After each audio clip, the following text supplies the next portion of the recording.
now we're going to talk and continue what we have been doing earlier. We mentioned earlier when we were in Brazil and also when we were down the coast further concerning the relevancy of the Quran, this book right here. And we've been talking about whether or not this book is really relevant for the 21st century. Muslims have always claimed that this book is the final revelation, therefore it's the final revelation for everyone, everywhere, at any time, and at any place. And I'm not so sure. We already looked at some of the problems for women when we were in Brazil, referring to the fact that, especially in chapter 4 and chapter 2, where women are certainly given second place status vis-a-vis men, when it comes to law, when it comes to testimony, when it comes to marriage, when it comes to divorce, even when it comes to their own bodies. And it's fascinating in comparison with the Bible, which is very clear in 1 Corinthians 7 that a man's body is equal to a woman's body, that the testimony of a woman is certainly equal to a man. And when you see the greatest event in the history of mankind, the resurrection of Jesus Christ, it was a woman that Christ showed himself to, and to a group of women on their way to Bethany, proving that in first century Judaism, where the testimony of a woman was half of that of a man, Jesus felt it was important to show himself to a woman first. So now we're coming to another area of relevancy. And this is the one that probably most people know about, and that has to do with whether or not this book, the Quran, is a book of peace or whether it's a book of violence. Peace or violence. And when you open its pages, you can see that looking at this book, you almost have to divide it in half. Now, this book goes from right to left because it follows the Arabic. It is translated into English. This is the Hilali Khan translation. But the translation is not the Quran. It is nothing more than an interpretation of the meaning of the noble Quran, as they say.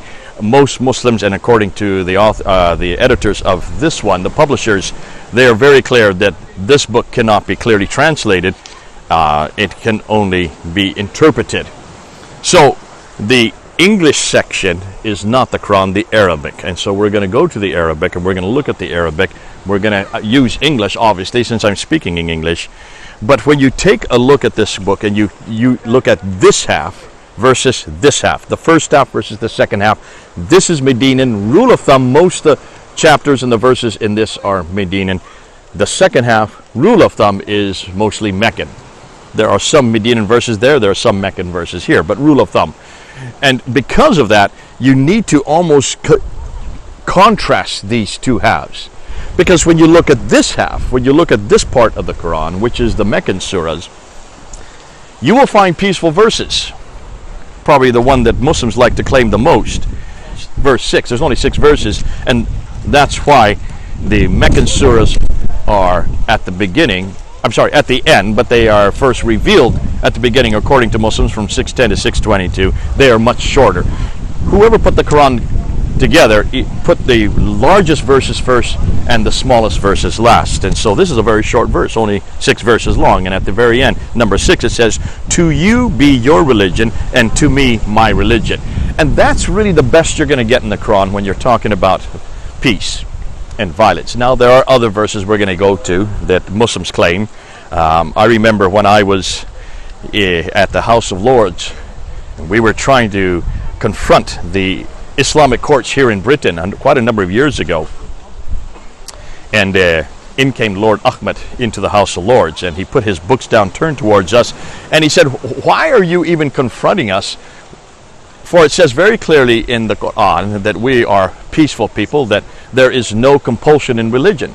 And I remember raising my hand and I said, "Lord Ahmed, do you know where that's found?" And he says, "Well, no, I'm not a theologian." I said, "Well, that's found in chapter 2, verse 256. And I said, "Have you read the rest of the verse?" If you look at chapter 2, verse 256, you will see very clearly that, well, let me just read it to you because you can see that there is a problem with that. Chapter 2, verse 256, the one they quote the most, says, "There is no compulsion in religion." That's how it begins. "Verily, the right path has become distinct from the wrong path. Whoever disbelieves in Taghut and believes in Allah, then he has grasped the most trustworthy handhold and will never break." And Allah is all here and all knowing. Then verse 257 continues on with that same idea. "Allah is the wali," that means the protector. of those who believe. He brings them out from darkness into light. But as for those who disbelieve, their awliya, that means their supporters, are tagut, that means false. They bring them out from light into darkness. Those are the dwellers of the fire. It means they're going to go to hell. Now tell me if there's no compulsion.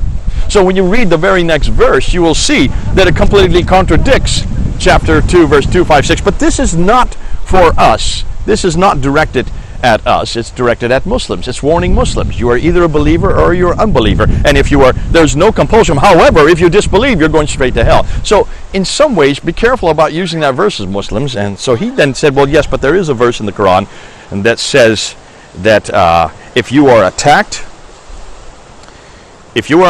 do not go beyond the limit. So just defend yourself. Not start the attack, just defend yourself. And I said, well, do you know where that's found? And of course, he didn't know where that was found. And I said, well, you need to continue on.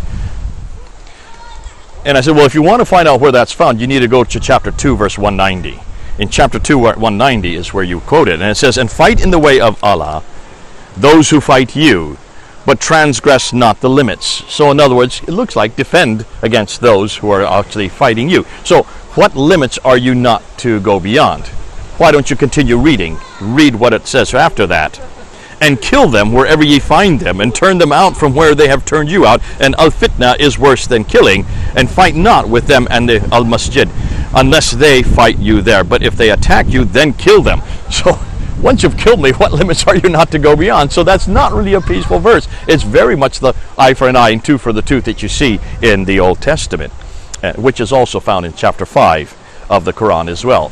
So it's fascinating that he could not come up with any reference. Finally, he ended with what he thought was the clincher. And he says, yes, but the Quran is very clear that he who takes the blood of one is if he takes the blood of all, but he who saves the blood of one is if he saves the blood of all. And this is, and I said to him, do you know where that's found? And I said, that's found in chapter 5, verse 31 and 32. In fact, that verse specifically is verse 32. So let's go to chapter 5, verse 32. And when you look at it, it says very clearly that this has nothing to do with the Muslims. In fact, read the beginning of the book, of the verse. Chapter 5, verse 32. Because of that, we ordained for the children of Israel. So this is for just the Jews. And I know Lord Ahmed is not a Jew. I said, that is for the Jews. If you want to know what is for the Muslims, not that he who takes the blood of one is if he takes the blood of all. That has to do with the children of Israel. More specifically, it has to do with the verse that precedes it, verse 31, which is talking about the blood of Abel, who was killed by his brother Cain. And it's talking about that blood of Abel. You need to go to verse 33, the very next verse, to see what you're to do. And there it says, the recompense of those who wage war against Allah and his messenger and do mischief in the land is only that they shall be killed or crucified, or their hands and their feet be cut off from opposite sides. That's the verse you should have read. And I said, look at the Quran. You need to read the context. You need to read the whole verse. You need to read the verse that follows it to know how to apply that verse. So those three verses, chapter 2, verse 256, chapter 2, verse 190, and chapter 5, verse 32 and 33, that are very clear. These are not peaceful verses. These are full of compulsion. They are to kill you if you are in fighting with them. And certainly, those who disobey Allah and his prophet Muhammad, they are to be crucified and their hands and feet cut off from opposite sides. Not very pleasant and not very peaceful. So I still ask Muslims, where are these peaceful verses? Show me one peaceful verse in the Quran, in this book, that says you are to have peace with me. Now we're going to continue on, and we're going to look and unpack some other verses that are much more specific and much more violent. But meanwhile, it seems odd to be talking about violence here in such a peaceful place. Look at these kids.